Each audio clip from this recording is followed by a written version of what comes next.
দর্শকরা কুলম কুলাতে আপনাদের সবাইকে স্বাগত জানাচ্ছি। দর্শকরা, আপনারা জানেন যে ভোটের রেজাল্ট 4 তারিখ বের হবে, 4 মে। এর আগে বিরোধীরা একটি পর্যালোচনা সভা তারা করবেন বলেছেন এবং গৌরব গগৈ এবং অখিল গগৈ দাবি করছেন যে কংগ্রেস জোট সরকার গঠন করবে।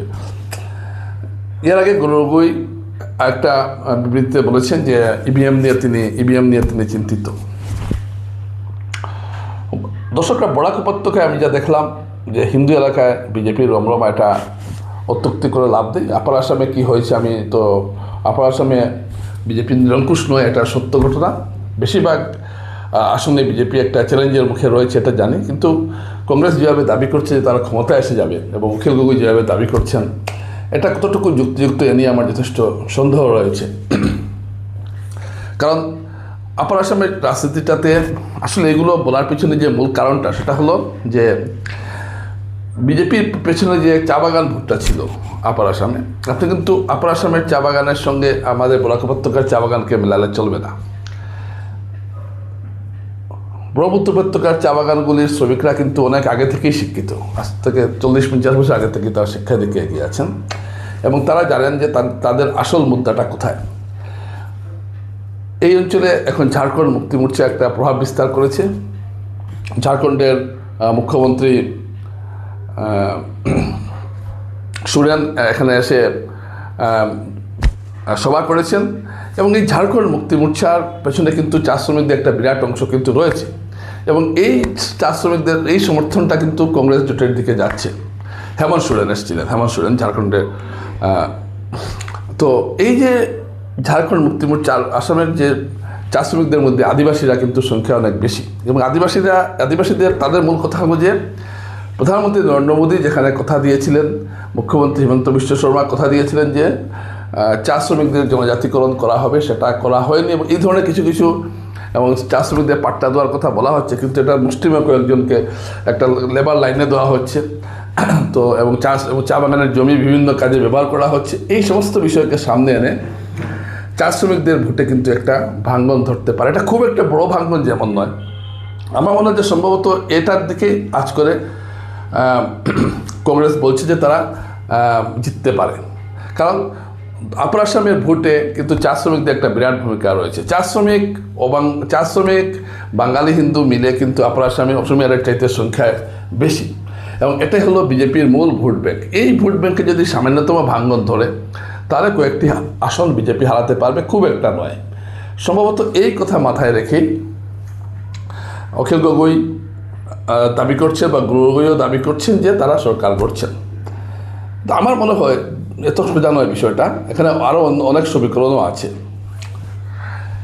আর আপনারা যদি তিনসুকিয়া, ডিব্রুগড় এইসব যে এলাকাটা আছে, যেখানে শিল্পাঞ্চল, এইসব এলাকায় কিন্তু বিজেপি ভালো ফল করবে, কারণ এখানে অসমিয়ার চাইতে অন্য ভাষাভাষীরা সংখ্যা বেশি। যদিও কারণ অসমিয়াদের যে মূল অংশটা কিন্তু গত লোকসভা নির্বাচন থেকে বিজেপি থেকে একটু একটু করে সরছে এবং এখন ভালোভাবে সরেছে এবং জোরহাট জেলার যে আসনগুলিতে আছে এগুলিতে কংগ্রেস ভালো ফলাফল করছে। সব মিলিয়ে আপার আসামে একটা ফাইট রয়েছে। লোয়ার আসাম সংখ্যালঘু অধ্যুষিত আসনগুলিতে কংগ্রেস ভালো ফলাফল করবে। গুয়াহাটির 4টি আসনে বলা হচ্ছে যে বিজেপি হারতে পারে, কিন্তু আমার মনে হয় না এখানে বিজেপি হারবে। কারণ আবার সেই একই ইকুয়েশন যে অসমিয়া বাদ দিলে অবাঙালি যারা বাঙালি হিন্দু, বিহারি, মারোয়াড়ি এইসব মিলিয়ে এইসব ভোট পুরোপুরি বিজেপির পক্ষে যাবে। সুতরাং এই 4টা আসন আমার মনে হয় বিজেপি ধরে রাখতে পারবে গুয়াহাটি মহানগরে। তো তাই গৌরব গগৈ যে দাবিটা করছেন এটা, কারণ গৌরব গগৈ একটা গুণ আছে কি, তিনি মিথ্যা দাবি বা মিথ্যা কথা বা খুব একটা বড়সড় কথা বলেন না। তার কথার উপর একটা ভরসা করা যায়। কিন্তু আমার মনে হয় তিনি একজন রাজনৈতিক নেতা তো বলবেনই যে তিনি জিতবেন, কিন্তু গৌরব গগৈ যেভাবে বলছেন তার অর্থ হলো এটাই যে তিনি হয়তো কিছু একটা আঁচ পেয়েছেন। কিন্তু এটা কিন্তু ঘটনা, আমি যা খবর পাচ্ছি আপার আসামে কিন্তু একটা বিরাট ফাইট চলছে এবং আপার আসামে যে 47টা আসনই নির্ণায়ক হবে কে ক্ষমতায় আসবে। গতবার কংগ্রেস এই এলাকা থেকে প্রায় 12টির মতো আসন পেয়েছিল। যে 12 জন জিতেছেন তার মধ্যে বেশিরভাগই এখন বিজেপিতে চলে গেছেন। এরা হয়তো আবার জিতে আসতে পারেন, কিন্তু কিছু কেন্দ্রে কট্টর অসমিয়া অধ্যুষিত বা আহম অধ্যুষিত অঞ্চলগুলিতে কিন্তু একটা প্রত্যাহ্বানের মুখে পড়েছে বিজেপি এবং গৌরব গগৈ যেহেতু একজন আহোম জনগোষ্ঠীর লোক, তাই আহোম জনগোষ্ঠীর প্রতি আহোম অস্মিতা এখানে কাজ করবে। তাই আপার আসামে লড়াইটা খুব জোরদার হচ্ছে এবং এটা আজ করেই হয়তো বিরোধী শিবির দাবি করছে যে তারা ক্ষমতায় আসছে। তো দর্শকরা, ক্ষমতা কে আসবে না আসবে এটা বড় কথা নয়, কিন্তু আমি এই কথাটা এই জন্য বললাম যে বিরোধীদের এই দাবির পিছনে যৌক্তিকতা কতটুকু। বরাক উপত্যকায় কংগ্রেস চারটি বা তিনটির বেশি আসন পাবে না, ডিমা হাসাবেও পাওয়ার সম্ভাবনা নেই, কার্বি আংলংও পাওয়ার সম্ভাবনা নেই। বাকি যে আসন এবং লোয়ার আসামে যে সংখ্যালঘু অধ্যুষিত আসনগুলিতে কংগ্রেস জিতবে। বিজেপির কিন্তু বাকি জায়গাগুলো, যেটা বড়োল্যান্ডের যে ব্যাপারটা, বড়োল্যান্ডে সবগুলি আসনে আমার মনে হয় জয়ী হবে হাগ্রামা মহিলারের যে বিপিএফ কোন দিকে যাবে সেটা তো নির্বাচনের ভোট গণনার পর বোঝা যাবে তারা কোন জোটে যাবে।